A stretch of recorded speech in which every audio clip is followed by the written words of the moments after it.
With Borderlands 3 out now, millions of series fans will be jumping into its looting and shooting shenanigans, traveling from planet to planet, shooting goons, and picking up exorbitant amounts of weapons and gear along the way. For many, Borderlands 3 is going to be a long-anticipated return to the zany and colorful of Gearbox's franchise, while for others, it'll be their first foray into the series. Regardless of which camp you fall into though, we've compiled a few basic beginner's pointers that'll surely help you out as you get started with the game. So without further ado, let's get right to it. Backpack capacity.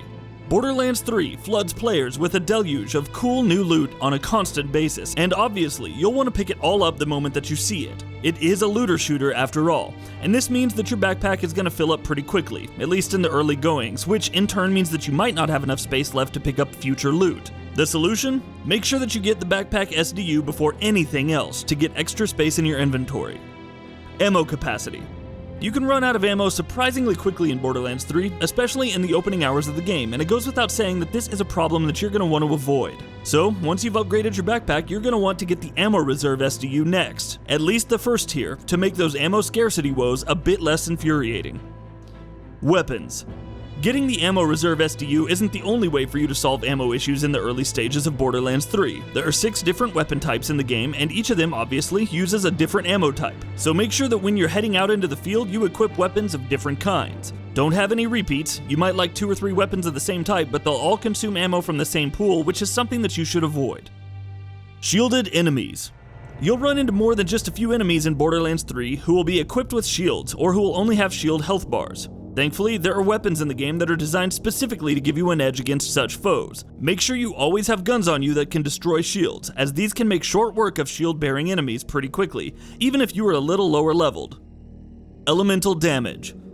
Elemental weapons have always played an important role in Borderlands combat, and that's no different in Borderlands 3. While this is something series veterans need not be told, for newcomers it's solid advice. Always keep an eye on which elemental weapon you need to use against particular enemies. Enemies with shields have blue health bars and are weak to shock attacks. Enemies with armor have yellow health bars and are weak to corrosive attacks, while enemies with red health bars are weak to incendiary damage. Cryo attacks slow enemies down, while radiation attacks cause damage over time and also spread from one enemy to others in their vicinity like a contagion. Making smart use of elemental attacks can change the course of a firefight in Borderlands 3. Lost and found.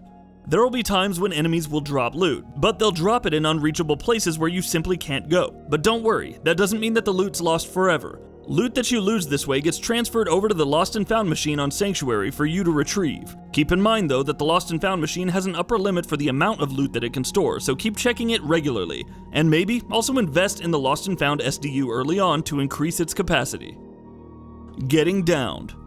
Death in Borderlands 3 doesn't come easily. When you lose all your health, rather than immediately conking out, you're temporarily downed, where you can crawl around and wait for a teammate to revive you. There is another way for you to get back on your feet though, while you're downed. If you kill an enemy, you're granted a second wind, lifting your head back up, so it's a good idea to leave a couple of weaker enemies untouched, just in case, and then look for them and easily finish them off in case you ever get downed.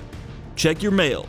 You can check your mail by going to the Social tab in the pause menu, and it's a good idea to keep checking this screen. Why? Well, for starters, this is where you get your Vault Insiders program rewards. But even if that doesn't apply to you, there's other reasons to keep checking the mail. As you keep using weapons throughout the game and hit certain milestones with one of the several weapon brands, which you'll do just in the regular course of gameplay most of the time, those weapon manufacturers will send you loyalty gifts in the form of, you guessed it, loot. The loot they send can be pretty good too, so make sure you don't miss out on anything by ignoring your inbox. Pinging. Like Apex Legends, Borderlands 3 has a nifty pinging system, and though it's something you won't care much about if you're playing solo, it's a system that'll come in very handy when playing co-op, especially if you're playing without voice chat. Pinging is made even niftier because it's color-coded. Loot is marked in blue, friendlies are marked in green, and enemies are marked in red. Class mods. Starting out with whichever Vault Hunter you pick means you're subscribing to a particular class, but upgrading that character whichever way you choose doesn't mean you're restricting yourself. You can also expand your repertoire of skills by using class mods. Class mods can let you enhance skills even if they've been maxed out. While using class mods, you can enjoy the benefits of skills that you haven't even unlocked. The better the class mods, the more skill points they'll add. All of which to say, class mods are a great way to beef your character up even more, so don't ignore them. Challenges. Would it really even be a looter shooter if it didn't have challenges? Of course Borderlands 3 has challenges, and you should definitely keep an eye on them. They'll reward you with Iridium, which is an important resource in the game. The harder the challenges, the more Iridium they hand out. Many of these challenges are the kind that you'll beat without going out of your way to do so through regular gameplay, but the especially harder ones, which reward more iridium, are the ones that you'll want to keep an eye on as you get further into the game. And that wraps it up. If you like what we're doing, please consider subscribing to our channel. We upload new videos daily. Also, don't forget to switch on the bell notification icon, that way you don't miss out on any of our videos.